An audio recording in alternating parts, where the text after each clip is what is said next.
அந்த கம்பெனில நிறைய இதெல்லாம் இருக்கும். ஆனா எப்படி அதை தடுக்கலான்னு தான் பார்த்துட்டு இருப்பாங்க ஒழிய கொடுக்கறதுன்றது ரொம்ப குறைவு. நம்ம கம்பெனி தான் பெஸ்டான ஒரு பிளான்.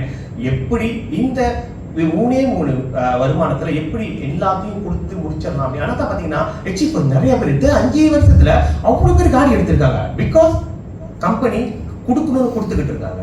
ஸோ இங்கேயே இருங்க, ஸ்டே பண்ணுங்க, பிளான் நல்லா படிச்சுங்க, ப்ராடக்ட் நல்லா படிச்சுங்க. Product very good product. நேற்று நான் வந்து ஒரு என்ன சொல்லுவாங்க, ஒரு ஃபார்மசிக்கு போனேன். ஒருத்தரை பார்த்து பேசிக்கிட்டு இருந்தேன்.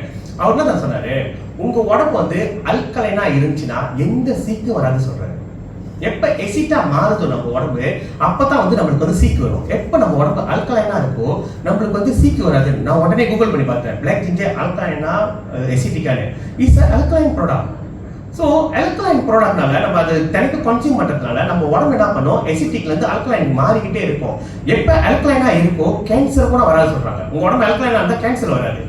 ஓகேங்களா? கேன்சர் மட்டும் இல்லை, நிறைய நோய் வரவே வராது. அதனால தான் தினைக்கும் நம்மளுடைய ப்ராடக்ட் கன்சியூம் பண்ணுங்க. விஆர் சில பேர் சொல்லுவாங்க சூடுன்னு. உங்கள் உடம்புல சீக்கு இருந்தால் தான் உங்கள் உடம்பு சூடாகும். நோய் இல்லைன்னா உடம்பு சூடாகவே ஆகாது. ஓகேங்களா? நீங்களும் உங்க கூட உள்ளவங்களையும் விஆர் எடுக்க சொல்லுங்க. எல்லாத்தையும் ஹெல்த்தியா வச்சிருப்போம். அது மட்டும் இல்ல, எல்லாத்தையும் நம்ம கூட்டிட்டு இங்க வந்து பெரிய பணக்காரர் ஆகும்னு சொல்லி